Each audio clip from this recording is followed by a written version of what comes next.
Bien, bonsoir à toutes et à tous et bienvenue à ce conseil communal. Alors, au point 1 de l'ordre du jour, je vais d'abord excuser les conseillers qui sont absents ce soir. Et au point 1 de l'action... le point 1 de l'ordre du jour, c'est élection de plein droit d'une conseillère de l'action sociale en remplacement d'une membre décédée. C'est une prise d'acte. En fait, Georgette Évrard sera remplacée et va être remplacée par Madame Julie Dorogne. Et tout à l'heure,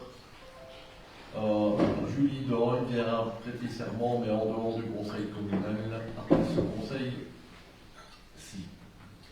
Le deuxième point, c'est la vérification des pouvoirs. C'est une prestation de serment et installation d'une conseillère communale suppléante en qualité de conseillère communale effective. Et là, je vais appeler Anne Charpentier, qui va venir prêter serment devant moi pour le remplacement de Georgette Évrard. Bonjour, madame. Tu dois lever la main à droite. Je jure fidélité au roi, obéissance à la Constitution et aux lois du peuple belge. Bienvenue parmi nous.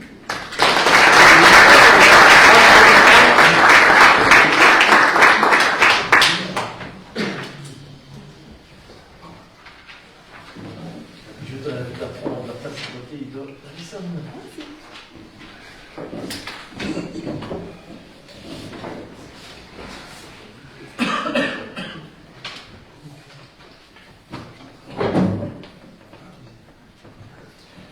Le point suivant, c'est une infraction urbanistique. Eric, je vais te passer la parole. Vous vous souvenez qu'il y avait quelqu'un qui avait rasé un chalet qui était en zone agricole au plan de secteur et qui avait commencé à reconstruire. On avait fait arrêter les travaux puisqu'il n'y avait pas de permis alors qu'il fallait un permis d'urbanisme. Suite à ça, il y a eu un avis du collège et de la fonctionnaire déléguée qui stipulait les mesures de réparation. N'étant pas d'accord et demandant autre chose à la commune qui n'avait rien d'autre à répondre, il a voulu intenter procès à la commune. Nous en avions profité pour ajouter un point supplémentaire dans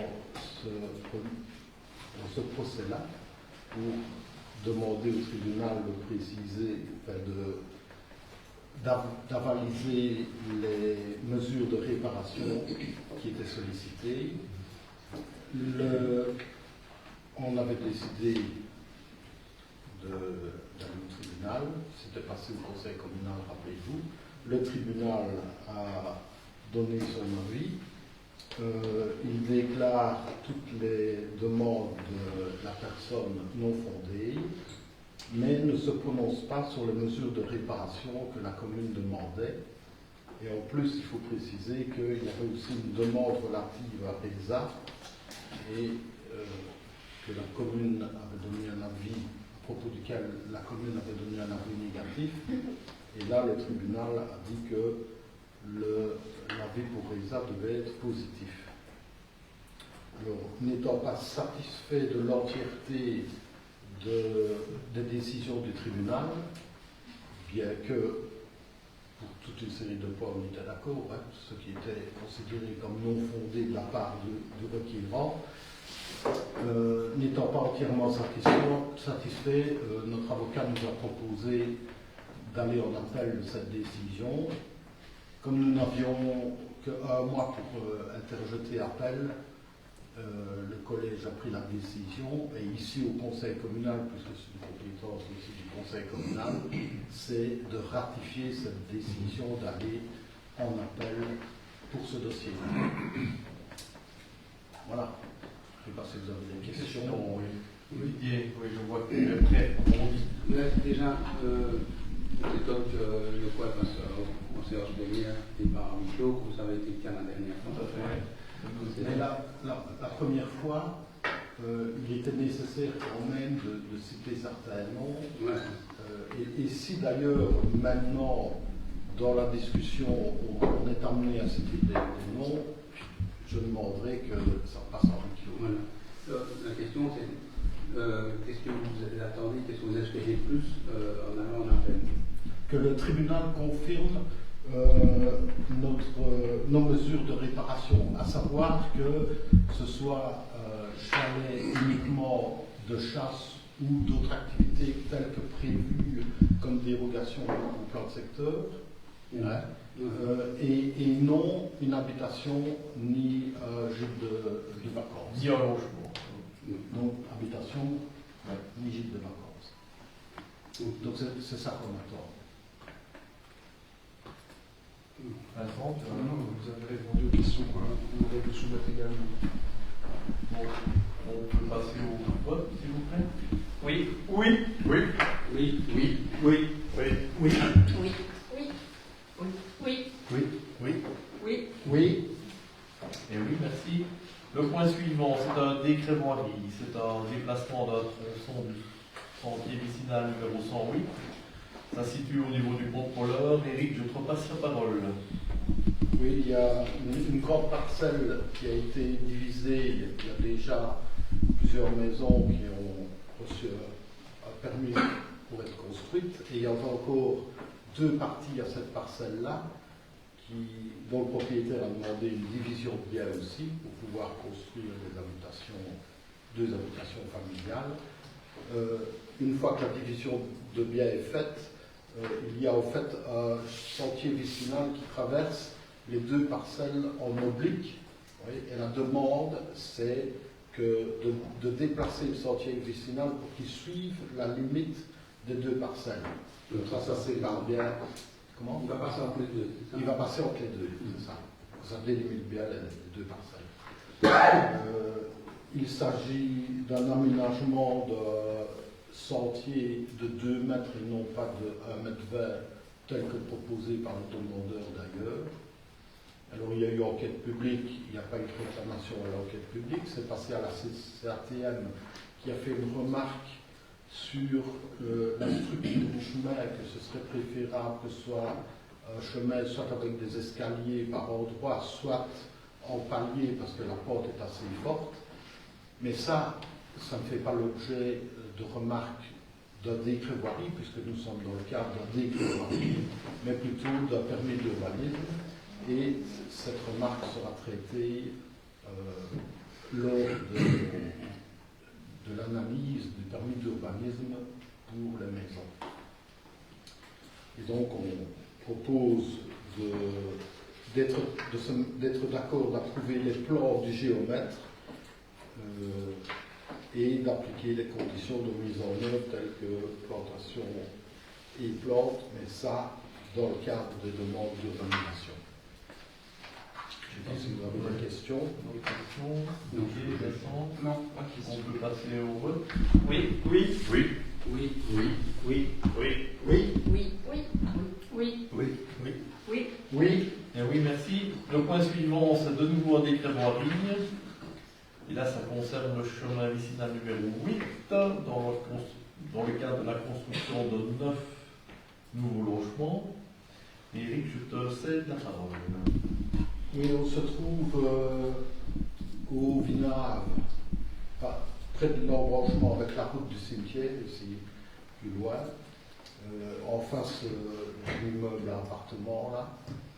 Et sur la propriété d'en face, il y a un projet de construction d'un immeuble à 4 appartements, de 2 maisons unifamiliales mais jointives et un troisième bloc avec 3 maisons jointives. Dans ce cadre-là, on demande une emprise pour élargir la voirie. En fait, pas pour l'élargir de suite, c'est juste une cession d'emprise au cas où on créerait à l'avenir une piste cyclable. Dans ce cadre-là, il y a aussi une demande d'aménagement de trottoir, tel que ça vous était présenté dans le plan. Alors, il y a eu aussi enquête publique, il y a eu une réclamation, mais qui ne concerne pas ce décret voirie qui concerne aussi un problème d'urbanisme, donc ce sera traité lors du dossier d'urbanisme. À la CCATM, ça a été favorable, c'est passé, ça a reçu un avis favorable à l'unanimité. Donc c'est pour, encore une fois, approuver les plans, approuver l'élargissement du tronçon et préciser que les remarques seront traitées lors du dossier d'urbanisme. Je ne sais pas si vous avez des questions. Mais juste faire remarquer ici, le chemin existant, c'est la route en fait. Oui, c'est la route. Dans le cas précédent, c'était un chemin. C'était un sentier. C'était un sentier. Ici, c'est la route, c'est la voirie. Oui. Oui, tout à fait. Oui. Vincent, Pas de question. on peut passer au vote, s'il vous plaît? Oui. Oui. Oui. Oui. Oui. Oui. Oui. Oui. Oui. Oui. Oui. Oui. Oui. Oui. Oui. Et oui, merci. Le point suivant concerne l'environnement, c'est l'installation de caméras de surveillance dans le cadre de la lutte contre les incivilités environnementales. Et c'est une demande d'avis motivée du chef de corps de la zone de police des femmes. Victoria, je passe la parole. Oui. Donc c'est dans le cadre d'un appel à projet auquel nous avions répondu précédemment pour acquérir des caméras. Dans le cadre de leur mise en place, une analyse d'impact a été faite par une ancienne ici présente, mais alors on va également demander l'avis au chef de corps de la zone, sachant que le point repassera après, lors de la réception de cet avis, le point repassera en conseil communal, et c'est alors là qu'aura lieu la discussion par rapport au contenu. Donc ici, en fait, c'est une décision, si vous êtes d'accord qu'on demande l'avis au chef de corps, ben, en fait, c'est obligatoire de lui demander son avis. Donc, on a vraiment beaucoup de choses. Vous avez des remarques particulières? Ici, on parle dans le projet de délibération des caméras de surveillance de type chasse fixes temporaires. Donc, on se demande ce que c'est des caméras fixes temporaires. C'est une caméra que l'on installe de façon fixe, dans un endroit déterminé, et de façon temporaire. Donc, ça veut dire qu'elle va rester de façon continuelle, tout simplement. Donc ça, c'est vraiment pour cibler des endroits particuliers, comme des endroits où il y a des dépôts réguliers de dépôts clandestins, de déchets, quel qu'il soit. Donc, Ici, on va remplacer les caméras fixes de façon temporaire. Ici, la demande se limite aux proximités des bulles à verre. Est-ce que, il est peut-être prévu plus tard de les mettre ailleurs, mais est-ce qu'il ne faut pas un peu élargir la demande qu'on fait au chef de corps, lui demander un avis plus large que juste pour les bulles à verre? Non, ici, il y a oui, il y a les caméras fixes pour les 4 endroits des bulles à verre où on constate généralement des dépôts clandestins, et il y a les caméras de type chasse qui sont fixes temporaires, elles qui sont destinées pour l'ensemble du territoire communal, qui vont être déplacées en fonction des besoins. Voilà. Oui. Donc il y a 2 types, mais celles au bulles à verre, l'idée c'était de les laisser là parce que là on constate souvent des dépôts et des autres en plus qui sont elles de chasse qui vont être déplacées sur l'ensemble du territoire. Et plus tard, nous verrons avec un nouveau règlement pour les caméras fixes dans des endroits comme les écoles, la maison communale, etc. Ça, ce sera après. Êtes-vous d'accord qu'on sollicite l'avis du chef de corps? Oui. Oui. Oui. Oui. Oui. Oui. Oui. Oui. Oui. Oui. Oui. Oui. Oui. Oui. Oui. Et oui, merci. Le point suivant, c'est développement rural, c'est l'opération de développement rural, plus communément appelé l'ODR.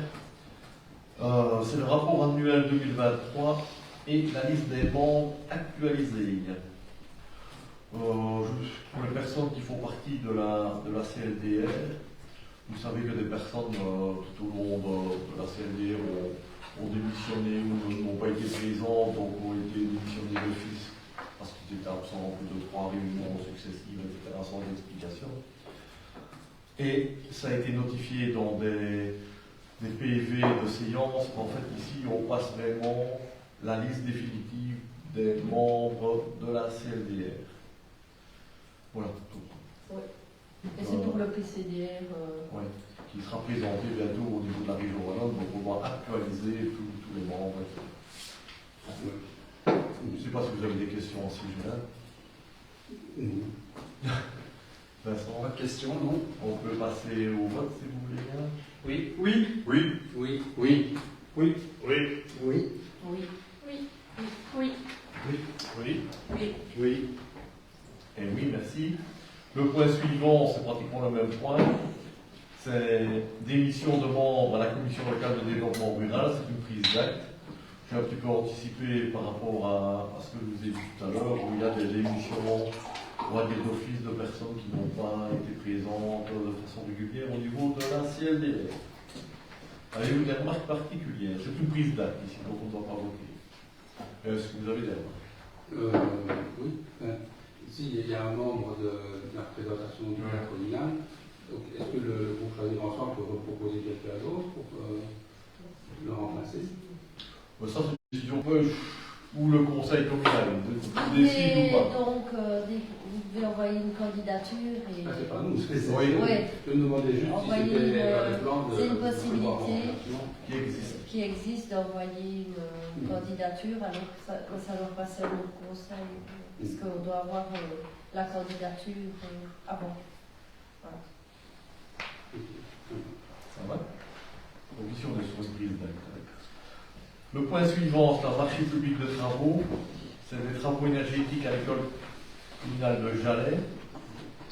Ça concerne essentiellement la ventilation. Marc, je vais passer la parole.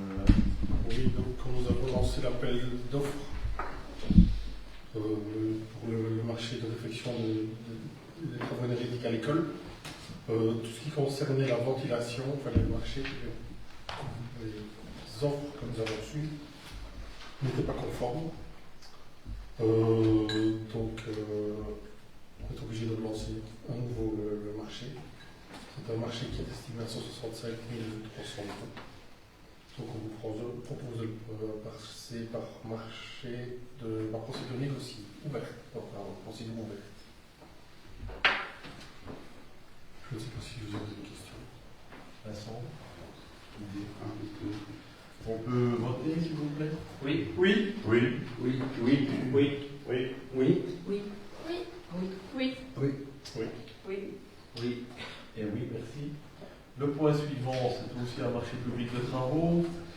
C'est l'installation et la maintenance d'un ascenseur ou bâtiment affecté au service du CPAS. Donc c'est la transformation de l'ancienne communale de Saint. On avait déjà passé le marché public, mais au niveau de l'ascenseur, ça n'avait pas été attribué parce qu'il n'y avait pas eu d'offre conforme. Donc je vais repasser la parole à Noël. Je ne sais pas si j'ai encore grand chose à ajouter. Donc, lors de la dernière séance du mois de décembre, 3 lots avaient été attribués sur 4.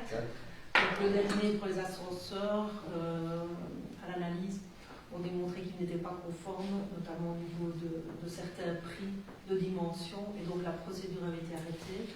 Donc aujourd'hui, on propose au conseil communal de relancer la soumission pour ce lot, d'approuver le cahier spécial des charges ainsi que le montant estimé, soit 76 653 euros, de passer le marché par la procédure négociée sans publication préalable et de financer via au budget extra et de charger le collège d'exécuter la procédure de passation de ce marché. Donc, voilà, je sais pas Des si- questions, des remarques? Vincent? Non. C'est très technique. Bah oui. Mais il faut bien le relancer, nous avons dit qu'on n'avait pas d'offre valable la première fois. On peut passer au vote, s'il vous plaît? Oui. Oui. Oui. Oui. Oui. Oui. Oui. Oui. Oui. Oui. Oui. Oui. Oui. Oui. Oui. Et oui, merci. Encore un marché public de fourniture, c'est l'acquisition d'une camionnette 20 simple cabine et d'un pick-up pour le service des travaux. Marc, je te passe la parole. Oui, donc la camionnette pour le service des espaces verts, le prix estimé est de 62 400 euros, TVA comprise, avec une reprise optionnelle d'une vieille camionnette, un peu plus de 2400 euros estimé. L'autre, c'est un pick-up qui serait probablement d'occasion pour le service d'hiver et l'agent technique en chef. Le montant estimé de cet achat serait de 31 000 euros, TVA comprise, avec une reprise optionnelle de la Kia pour 2200. On vous propose de passer le marché par rapport possible de négocier sans publication préalable et grande dame de Didier, je sais le moteur, on ne se pas qu'un moteur électrique. Et ce sont des véhicules très vieux. Il est vraiment grand temps de démocratie. Ils ont quel âge? Donc, qui a cette 14 Ouais. 2009, je pense, c'est quelque chose. Ouais. Enfin, c'est des véhicules qui ont vécu plus que vécu. Est-ce que vous avez des remarques? Didier? Oui, on n'est pas sur de l'électrique. Une fois encore, nous nous étonnons de votre choix d'acheter des véhicules qui ne sont pas électriques ou électrifiés, des hybrides par exemple. Faut-il encore une fois rappeler que ça figurait dans votre programme électoral en 2018, ou doit-on comprendre que vous avez changé d'avis? L'article qui est paru dans le journal Blanc dernièrement,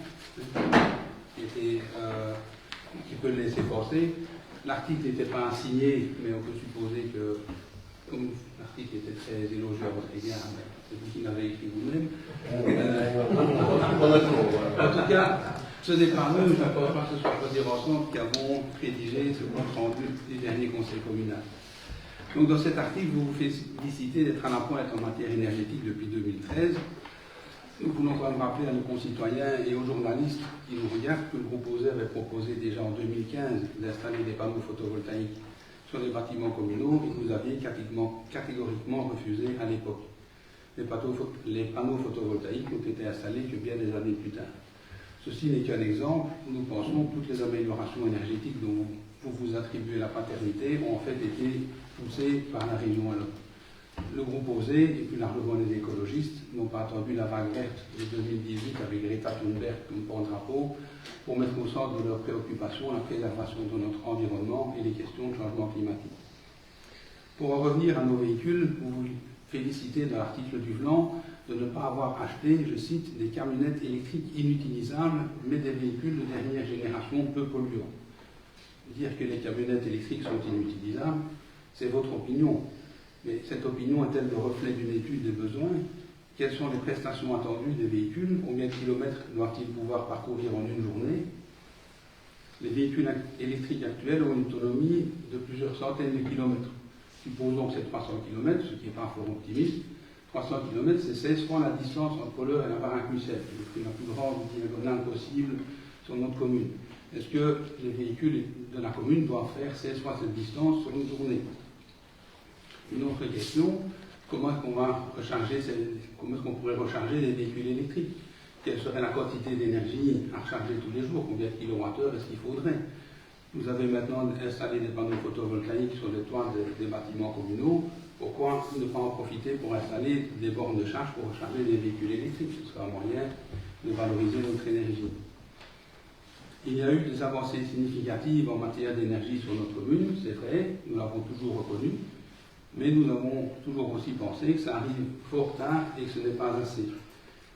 La dernière fois que la commune a acheté un véhicule, c'était un diesel, vous aviez laissé entendre qu'il vous restait peut-être encore une autre possibilité d'acheter un véhicule électrique avant la fin de la mandature. Je pense bien que c'est raté.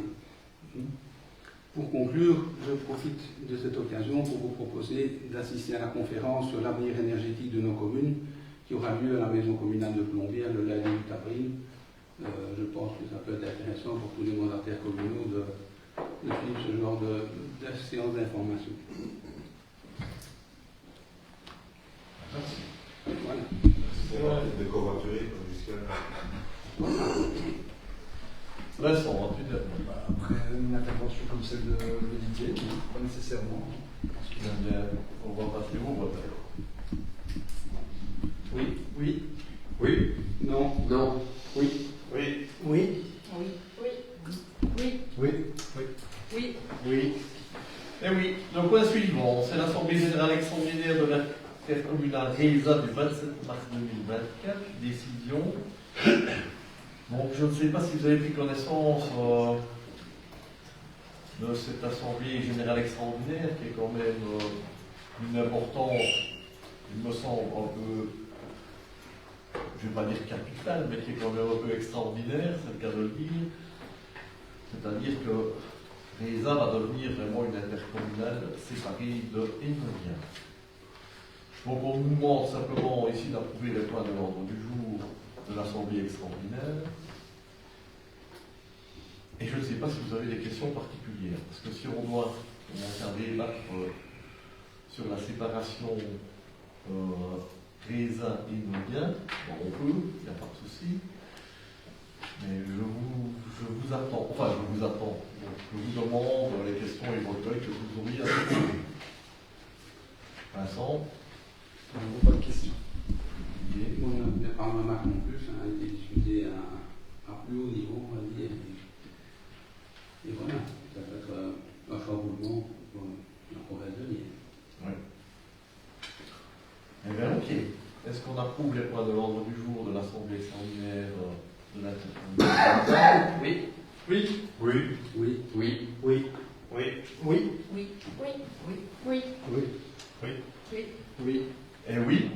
Et dans la même foulée, ben, c'est l'Assemblée extraordinaire de l'intercommunale Inodien, qui évidemment fait la contrepartie de ce qu'on vient de voir tout à l'heure. Avez-vous des questions par rapport à l'ordre du jour? Vous êtes prêts à accepter l'ordre du jour de l'Assemblée générale extraordinaire? Vincent? Nous l'acceptons. Eh bien, on va passer au vote si vous voulez bien. Oui. Oui. Oui. Oui. Oui. Oui. Oui. Oui. Oui. Oui. Oui. Oui. Oui. Eh oui. Eh bien, merci. Voilà que se terminent les points. Oh non, pardon, il y a encore les deux questions écrites du groupe Choisir Ensemble. Oui. Donc Vincent, je t'invite à poser les deux questions écrites.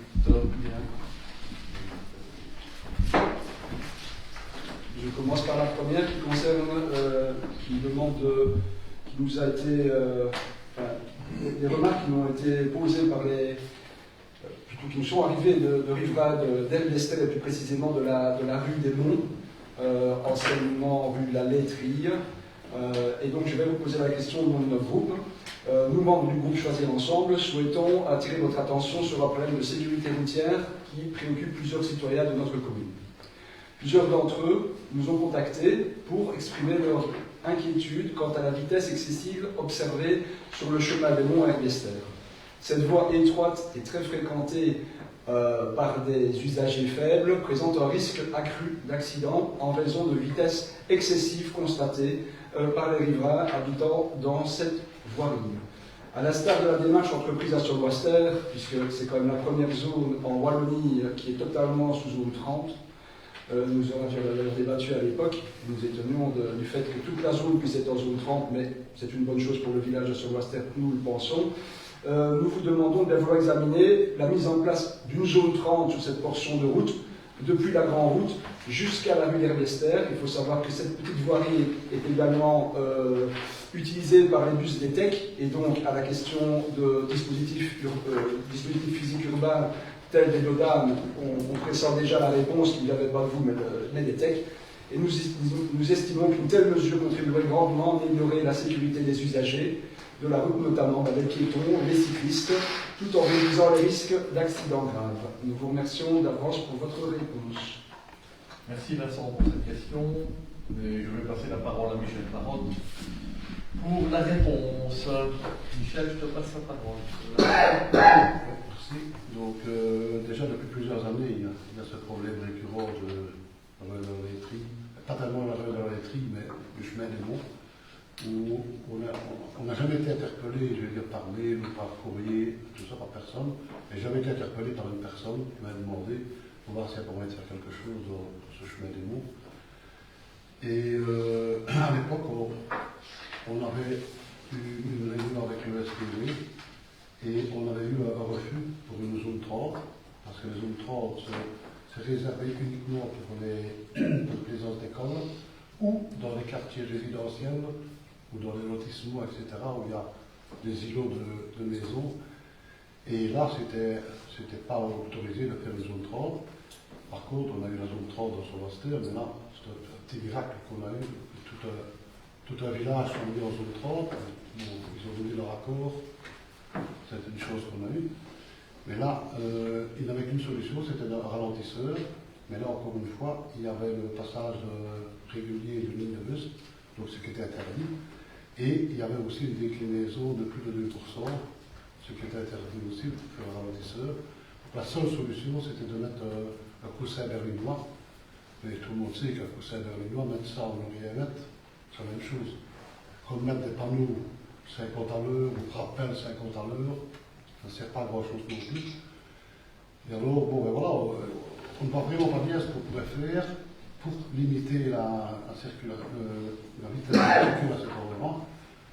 La seule chose qu'on peut faire, c'est mettre un petit peu un testeur de vitesse pendant 3 semaines, un mois, pour voir réellement à quelle allure passent les véhicules à cet endroit.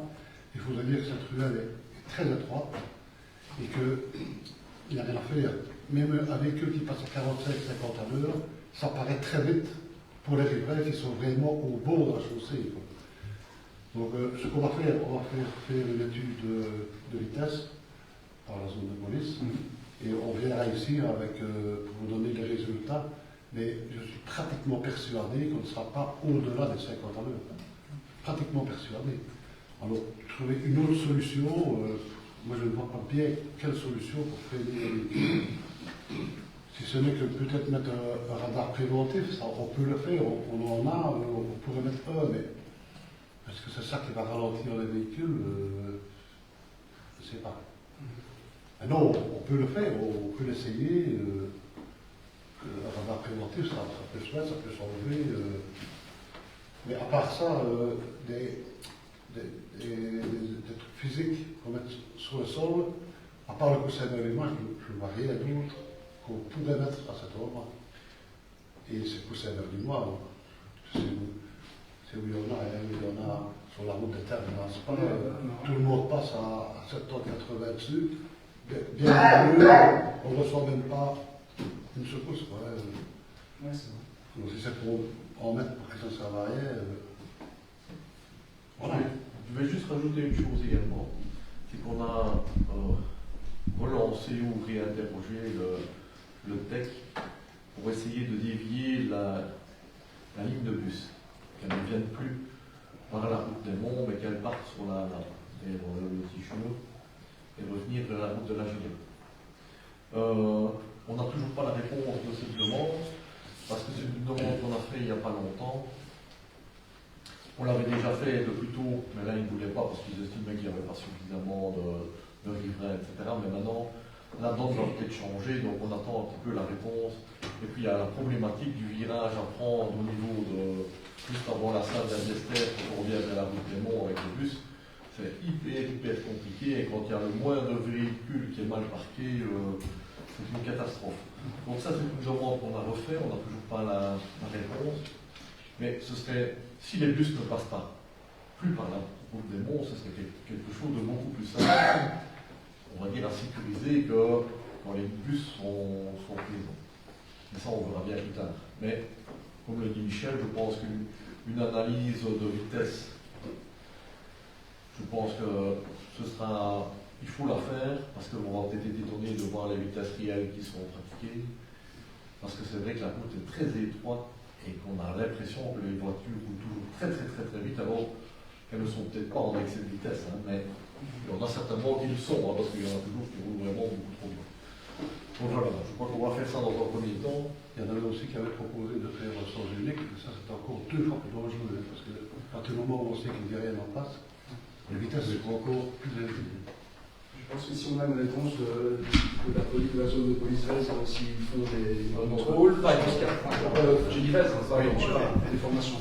Je pense qu'à partir de là, peut-être qu'on pourrait alors revoir l'inspectrice du SPE et lui faire part des craintes des riverains qui pourraient être, je veux dire, justifiées par rapport aux vitesses prises par les radars. Voilà. Tout à fait. Merci pour votre réponse. Alors Vincent, tu aurais une deuxième question? Oui, alors, attendez Julien.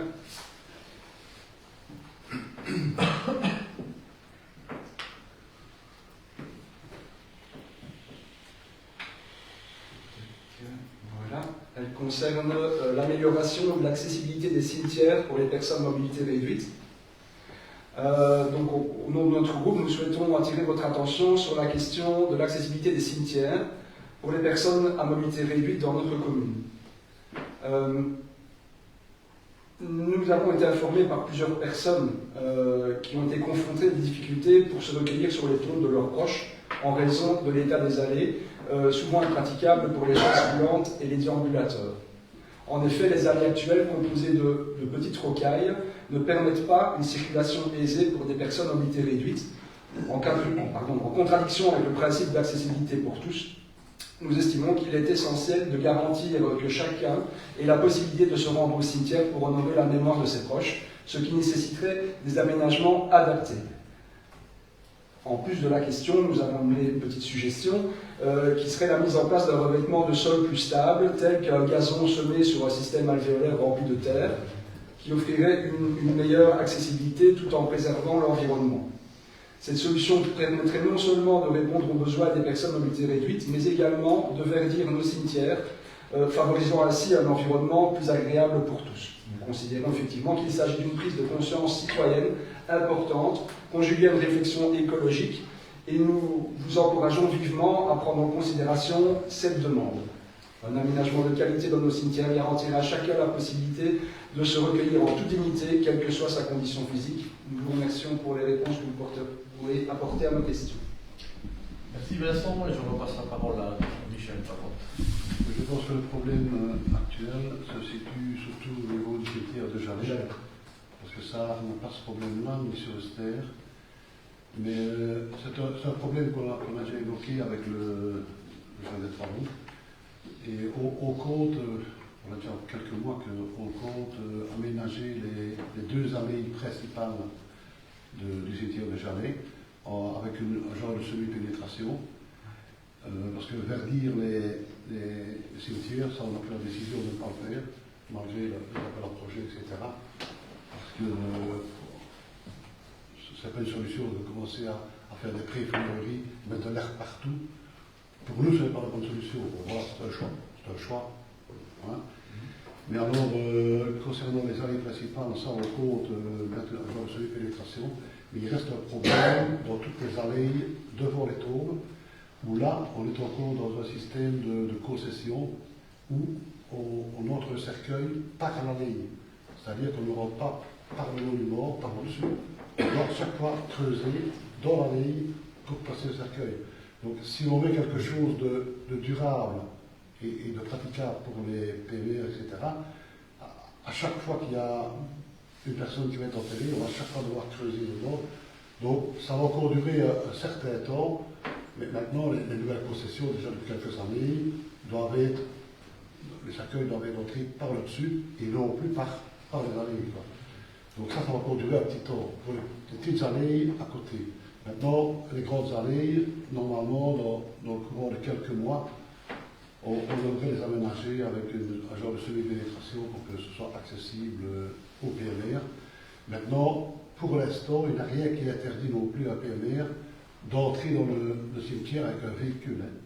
Un véhicule peut rentrer dans le cimetière avec un PMR qui peut aller le plus près possible de la tombe. Voilà tout ce qu'on peut dire pour l'instant. C'est également une forme de réponse, c'est que j'ai vu qu'il y avait à disposition des chaises roulantes, des déambulateurs équipés spécifiquement pour les rocailles, avec des pneus plus conséquents qui pourraient être mis à disposition des personnes qui le demanderaient. Après, il faut voir un petit peu comment cela pourrait être mis en place, et qui pourraient donc être à disposition pour le cimetière de Jalais, peut-être pour des personnes qui le souhaiteraient. C'est aussi une piste à creuser peut-être. Puis il faut bien dire aussi, vous savez, depuis tout un moment, depuis plusieurs années, on ne peut plus utiliser des herbicides. Donc qu'est-ce qu'on a fait? À la commune de Jalais, on a essayé de trouver une solution pour pallier à cette non-utilisation des herbicides, qui a quand même posé beaucoup de problèmes. Alors on a essayé différentes techniques, et maintenant il y a peut-être un an ou deux, on a acheté une machine là, un petit peu particulière qui retourne un petit peu le sol avec genre de palette, un genre de motoculteur un petit peu adapté dans les allées empierrées pour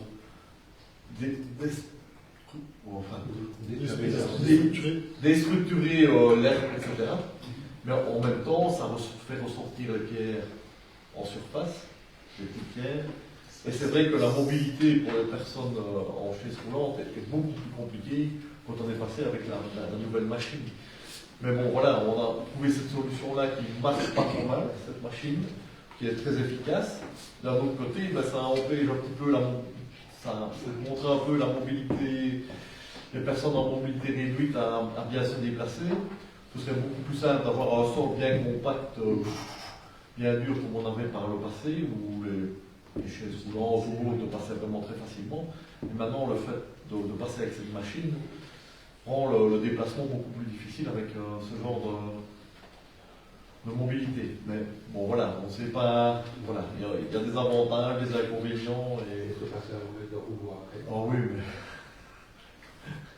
Maintenant, une autre solution aussi, c'est des pierrailles, mais dans un verre en plastique, comme il y a par exemple au Fédérarium. Oui, il y a le véhicule dessus, ça ne tient pas longtemps.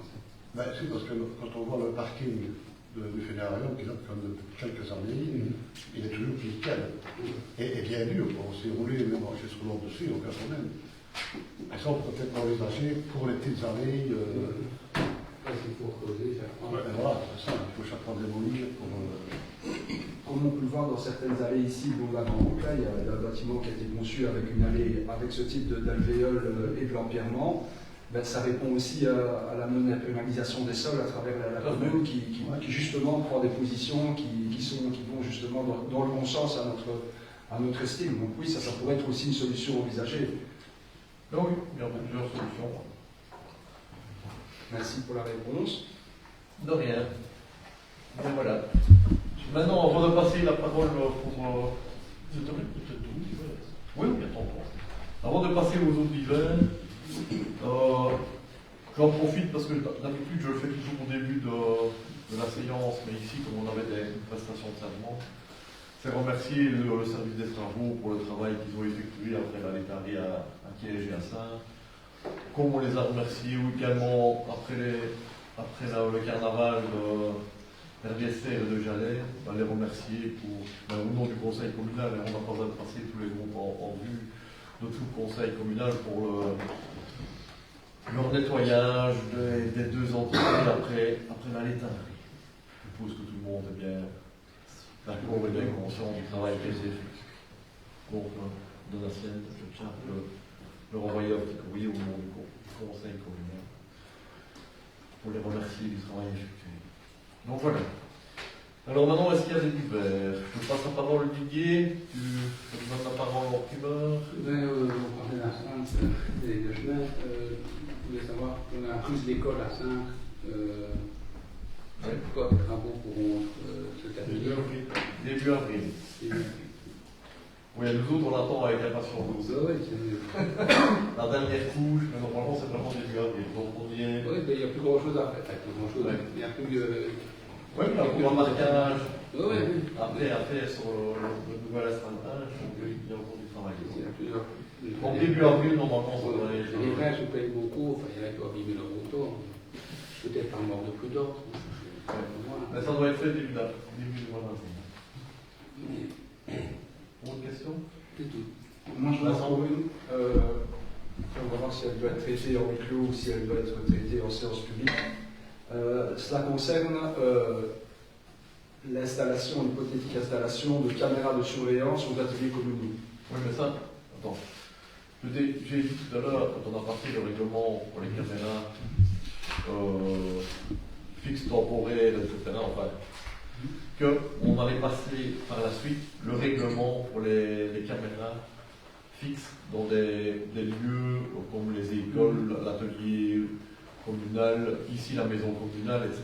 Donc ça, c'est l'étape suivante. Donc, je pense, Donatienne, qu'on fera ça peut-être le prochain conseil communal ou le suivant, mais j'espère le prochain conseil communal. Notre question est de savoir repasser si vous avez rapidement avoir les deux, si vous avez installé des caméras avant d'avoir les autorisations requises par la tutelle, etc. Ce n'est pas tant la tutelle, il y a aussi tous les syndicats qu'on va consulter et qu'on va bientôt rencontrer ici, je ne sais pas dans combien de temps, c'est bientôt. Et des personnes qui sont assermentées pour pouvoir traiter les images. Oui, tout à fait. Et tout ça, il y aura un règlement bien précis, bien en place. Et ce n'est pas n'importe qui pourra consulter Et d'ailleurs, c'est Donatienne qui s'occupe du RGPD, du respect du RGPD, donc elle peut en dire 2 mots. De toute façon, ce sera que l'agent constatateur qui va être agent assermenté ou la zone de police dans les autres cas pour l'école et le service travaux, l'atelier. Là, il y aura la police en plus. Voilà. Mais c'est pas aucune autre personne pourra consulter autre que la police et notre agent constatatrice. Vous viendrez donc avec.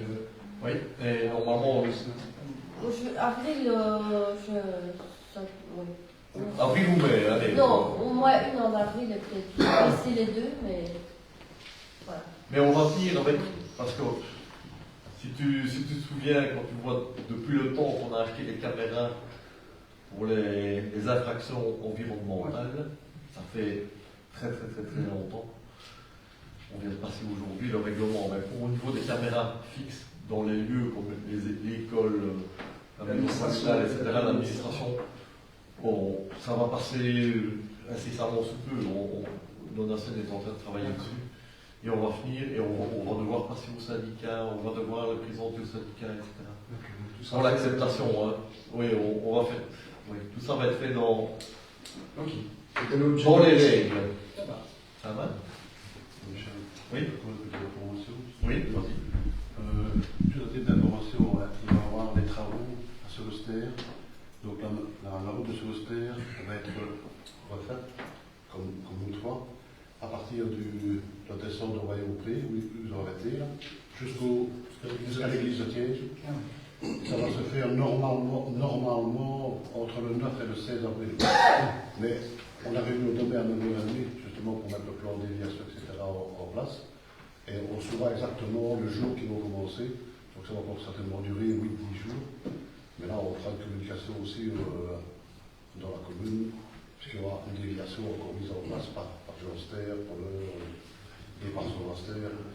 Qui sera exactement la même déviation. Qui sera exactement la même déviation. Mais ce sera moins gênant évidemment pour les gens de Solostère, puisque eux sont libres d'aller partout où ils veulent, sauf l'Espagne évidemment, on pourra pas se tout aussi. Il y a juste les gens de Royaume-Prix qui seront assez ennuyés pendant quelques jours pendant les travaux. Ça me permet de rebondir sur ce que tu dis par rapport à ce qui avait été demandé déjà par Surister lors de la première réflexion de la première partie de la voirie. Et vous m'aviez expliqué, vous nous aviez expliqué qu'il s'agissait d'un revêtement pour remettre une petite surface et non une restructuration complète de la voirie. On revient à chaque fois sur les mêmes questions également qui concernent les usagers faibles, tels les cyclistes, dans notre commune qui est touristique et qui accueille pas mal de cyclistes. Je sais que c'est une voirie nationale, je connais bien les réponses qui nous sont fournies et c'est normal, mais il n'empêche qu'on doit quand même mettre, et ça je compte sur toi, de mettre en lumière que nous sommes dans une commune rurale avec pas mal de cyclistes.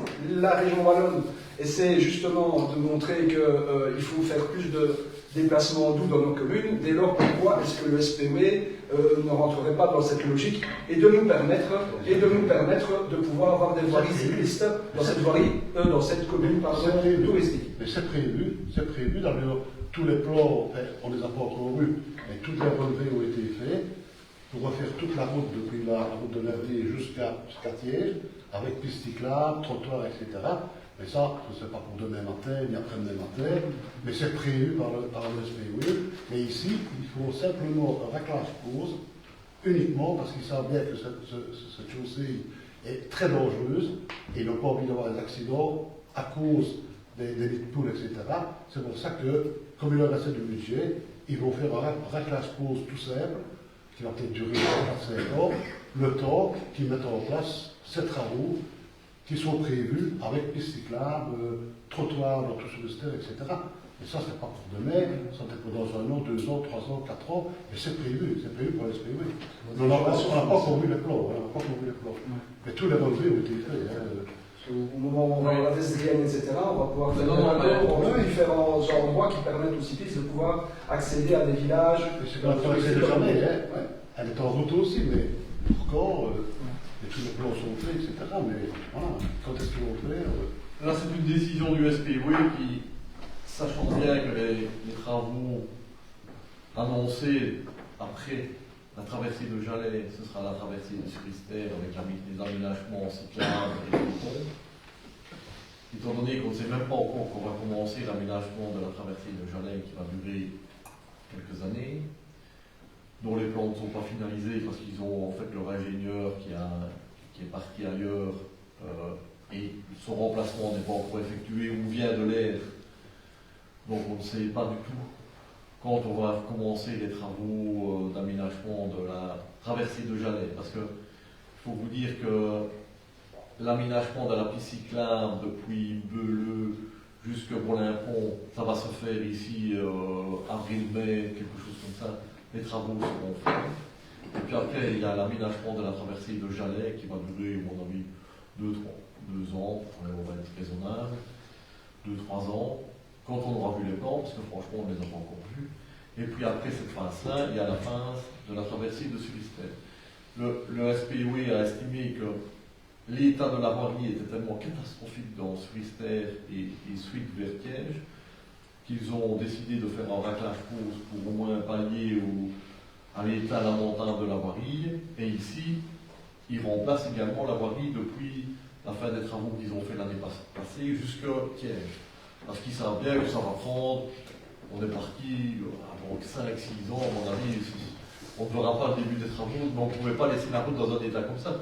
Si vous l'avez vu, il n'y a pas encore longtemps, il y a une voiture qui a plongé là où on a voulu créer des étangs. Donc il faut vraiment un petit peu pallier à ça. Donc c'est pour ça qu'il faut un raclage pause, qui est quelque chose qui est assez facile pour eux, hein, ça va très vite. C'est très simple et c'est très efficace, et la sécurité est quand même autre. Voilà. Mais la suite va venir, mais quand? Il ne dépend pas de nous. Non. Mais voilà. Pas d'autres divers? Non. Eh bien, voilà que se termine la séance publique de ce conseil communal. Merci à tout le monde.